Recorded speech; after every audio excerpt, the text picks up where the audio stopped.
It's time for Strange Darkness Radio's Christmas special.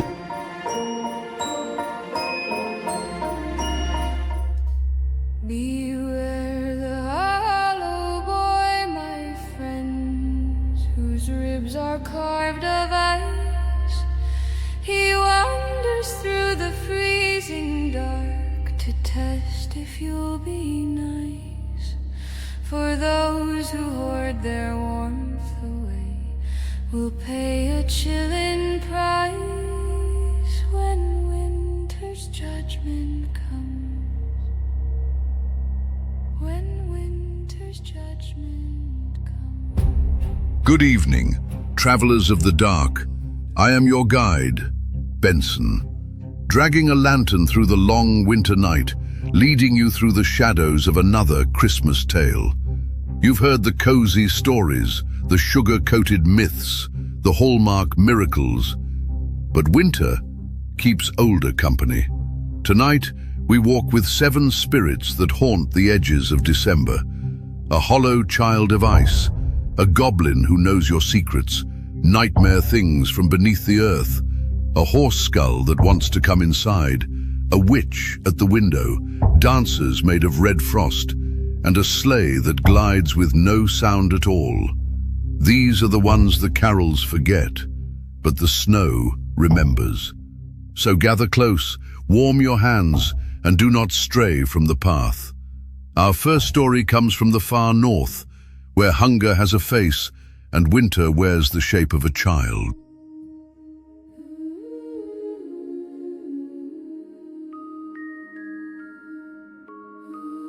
Gryli's 13th child, the hollow boy of ice. In Iceland, they say winter is not just a season, it is a family. You know their names: Gryla, the ogress mother who feasts on wicked children; the Yule cat, prowling through the snow, hungry for those without new clothes; and her 12 Yule lads, mischief walking on 2 legs, knocking, stealing, laughing. But there is another, the one they do not sing about, the 13th child. They call him Gljúpni, the hollow one. He does not stomp or shout, he does not bang on doors. On the coldest nights, when the wind dies and the world holds its breath, he appears at the homes where cries for help have gone unanswered. A translucent boy, ribcage like ice sculpture, hollow as an empty bowl. He walks barefoot over snow that does not crunch, he leaves no tracks. He comes to the window of the well-fed, the warm, the ones who turned away when the poor came knocking. He leans close to the glass, breathless, and in a voice like cracking ice, he whispers, "What you keep, keeps you." Inside, the fire is bright, the table is full, the laughter is loud, and no one hears him. But winter does not need to be heard to be obeyed. By morning, the ones who refused charity wake to find their breath frosting behind their teeth, lungs burning with a cold that did not come from the air. No doors forced, no footprints, just a final riddle etched in frost across the window. Give or be given to the cold. Remember, travelers, in some places the ghost of Christmas is not a lesson from the past, it is a test in the present.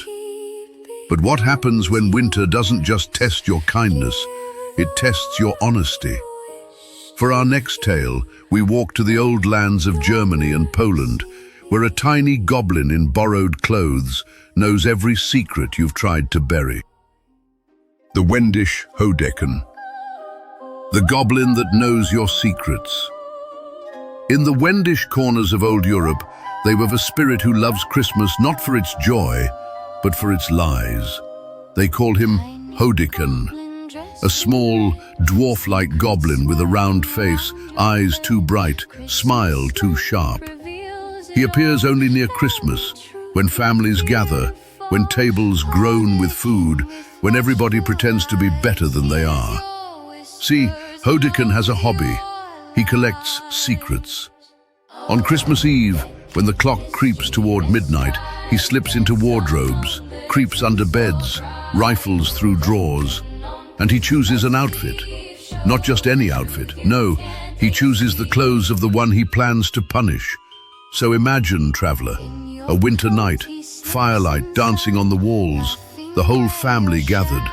Someone goes to the window, and there, reflected in the glass, they see a tiny version of themselves, wearing their own clothes, staring back.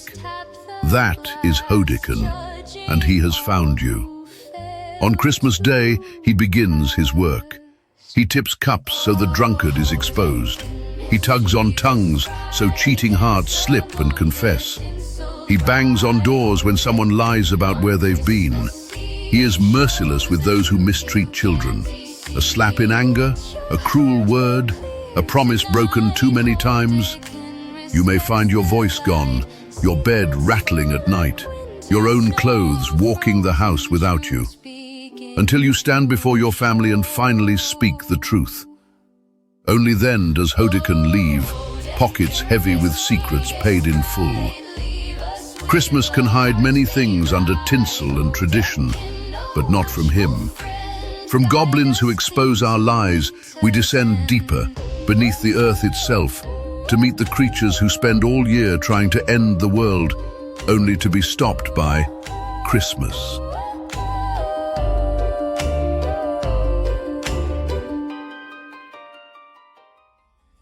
The Kallikantzaroi, Greek Christmas nightmares. In Greece, there is a story of the Kallikantzaroi, a swarm of demonic, monkey-like goblins with long fingers and eyes like burning coals. They do not live in your world, not usually.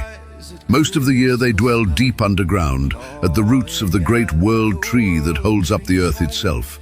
Day after day, year after year, they work in a frenzy, sawing at the trunk with rusted blades, broken teeth, and claws that never dull. They laugh as the wood creaks, they cheer as the cracks spread. They dream of the day the world tree finally splits, and the whole world comes crashing down. And then, just when they're about to succeed, Christmas comes.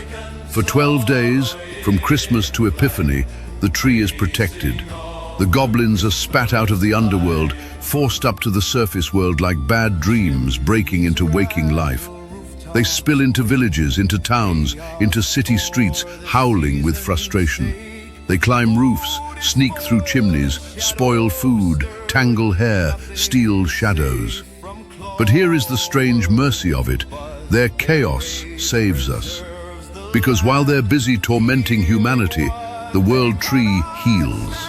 Its trunk closes, its roots strengthen. And when the 12 days end, the Kallikantzaroi are sucked back underground, only to find the tree whole again, their year of labor undone. So they start over, sawing, gnawing, scheming, maddened by the one thing that always ruins their apocalypse: Christmas. Remember, traveler, some of the monsters you fear most might be the reason the sky hasn't fallen on you yet. But the living aren't the only ones who knock at Christmas. Sometimes, so does death. And in Wales, death wears a horse's skull and asks to come inside. The haunted horse skull that wants in. In Wales, winter nights belong to the Mari Lwyd. Picture it. A horse's skull, bleached bone under the moon, mounted on a pole, draped in flowing white cloth, ribbons fluttering like trapped spirits. Glass eyes shine in the dark, and its jaws are strung with hidden cords so they can chatter, clack, laugh. Tradition says she goes door to door, accompanied by singers, challenging the household to a battle of rhyme. A game, a song, a bit of fun. But folklore has a deeper shadow. They say the Mari is more than a game, that she is the memory of death in the season of life. And if she comes to your home, and you cannot match her wit, cannot out-sing her, cannot out-rhyme the skull of winter itself, you must let her inside. Some swear that when she crosses the threshold, the temperature drops, shadows lengthen, the corners of the rooms stretch, like something unseen just joined the party. For the rest of the year, small things go missing. Footsteps echo behind you with no one there. Dreams of hooves and hollow eyes pressed down on your sleep. They say if you lose to the Mari Luid, you didn't just fail a party game, you invited death to be your house guest. So if you hear a rap at your door this Christmas and a voice asks for a rhyme, choose your words wisely. Of course, you don't always have to open the door for something to come in. Sometimes it's already waiting outside your window. You dare to feel, hold your courage, hold your ground, let your rhyme be winter's sound. The Christmas Bell Witch of Appalachia. In the hills of Appalachia, they tell many versions of the Bell Witch tale. Most are about curses and voices, about a family tormented. But when the nights grow long and Christmas creeps near, a different story is told in low voices over dim kitchen tables. They say that around Christmas, when grief feels sharpest and empty chairs at the table hurt the most, the Bell Witch walks.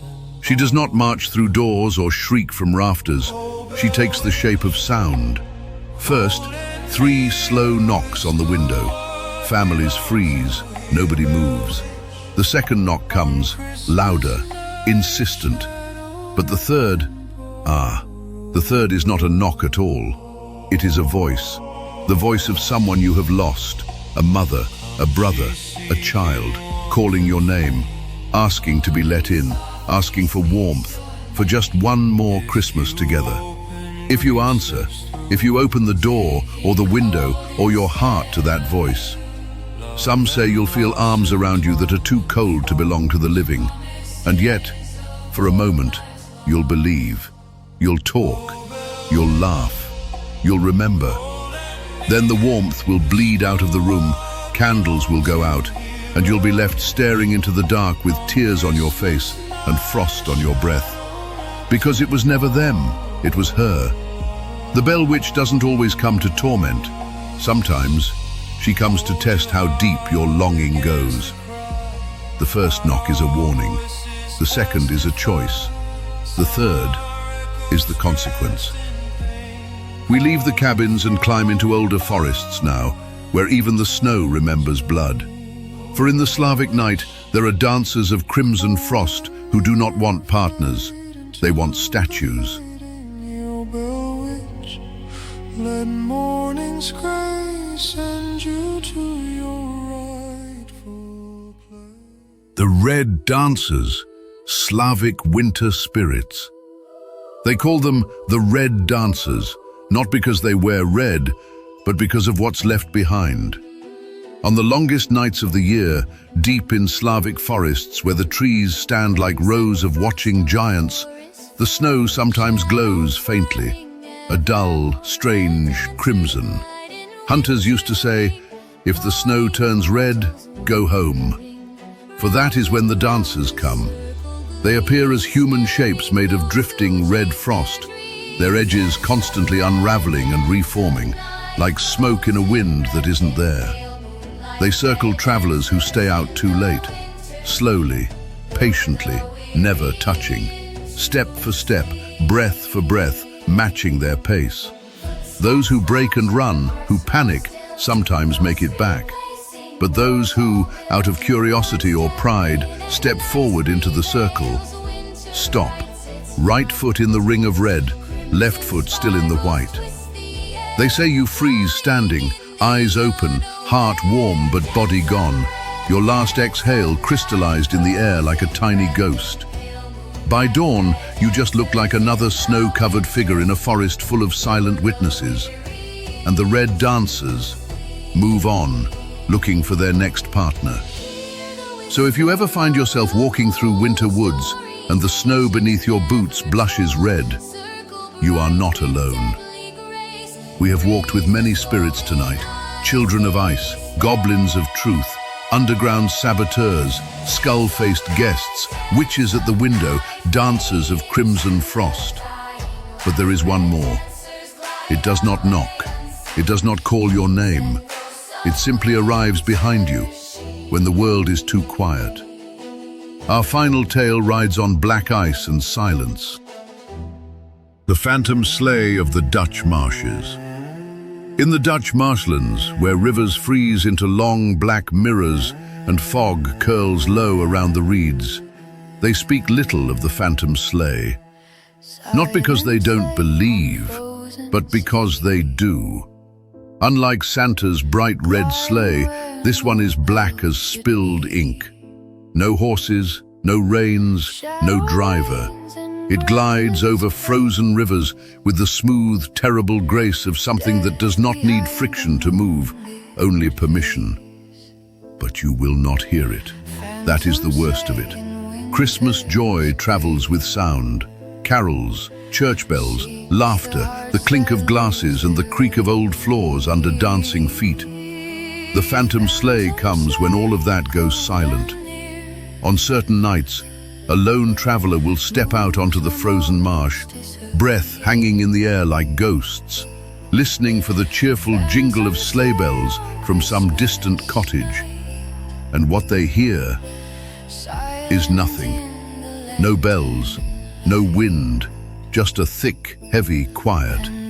That is the omen. Because in that silence, behind them on the ice, the sleigh is already there. They say if you turn around to look, you vanish. No scream, no struggle, just a pair of footprints ending abruptly on the ice, pointing toward nothing, as if the marsh itself decided to erase you. So the old rule is simple.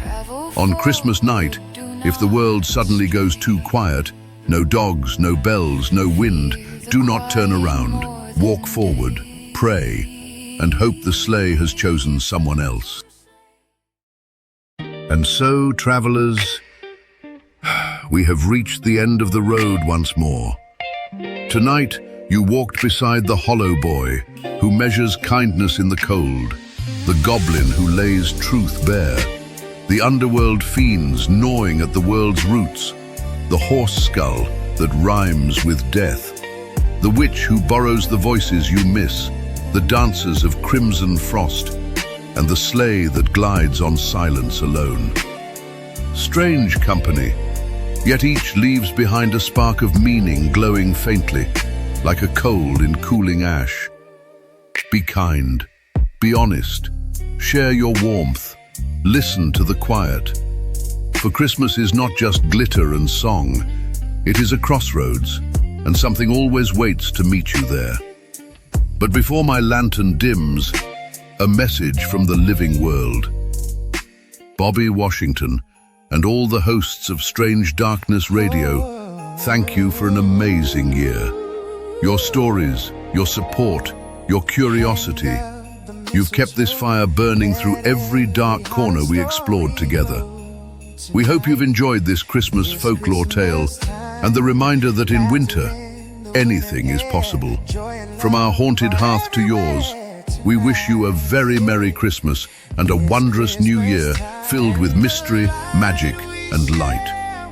And now, before we part, allow me to leave you with a carol woven from every spirit who walked with us tonight. A song for those who keep one ear on the wind and one hand on the lantern. Merry Christmas from Strange Darkness Radio. Shining bright.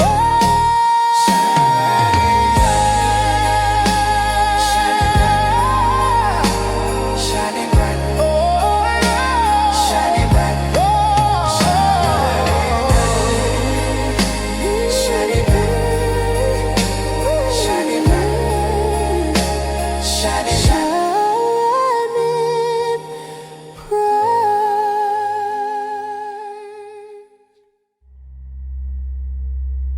Beware the hollow boy, my friends, whose ribs are carved of ice. He wanders through the freezing dark to test if you'll be nice. For those who hoard their warmth away will pay a chilling price when winter's judgment judgment comes, when winter's judgment comes. The Hodeken in borrowed clothes knows every hidden sin. He waits until the Christmas feast to let the truths begin. Your lies will tumble out like snow and shame you from within. A goblin's justice served, a goblin's justice served. Down in the roots the goblins gnaw to tear the whole world free. But Christmas drives them up above to plague humanity. 12 nights they rage until the dawn restores the ancient tree. Dark creatures held at bay, dark creatures held at bay. The Mary-O-eyed with silver bone comes rapping late at night. She asks a rhyme to gain your door and steps into the light. But lose the verse and death itself may cross your threshold bright. The skull of winter speaks, the skull of winter speaks. The bell which knocks a mournful 3, then calls in voices dear. She begs to share your fire's glow and whispers soft and clear. But open up and you may find she isn't who you hear. For grief can wear a mask, for grief can wear a mask. The red dancers in crimson frost encircle travelers late. Their swirling forms of drifting red entice them toward their fate. One step into their ancient ring, and ice will seal your stay. A waltz of frozen doom, a waltz of frozen doom. the phantom sleigh with shadowed reins glides silent through the gray. If bells are hushed and winds grow still, you know it seeks its prey. Turn not around, for those who do are never found by day. Death rides without a sound, Death rides without a sound.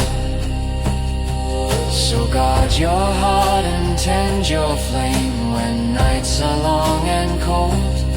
For winter things still roam the earth as in the tales of old. But mercy shared and kindness shown will keep the darkness roll. Let Christmas light you home. Let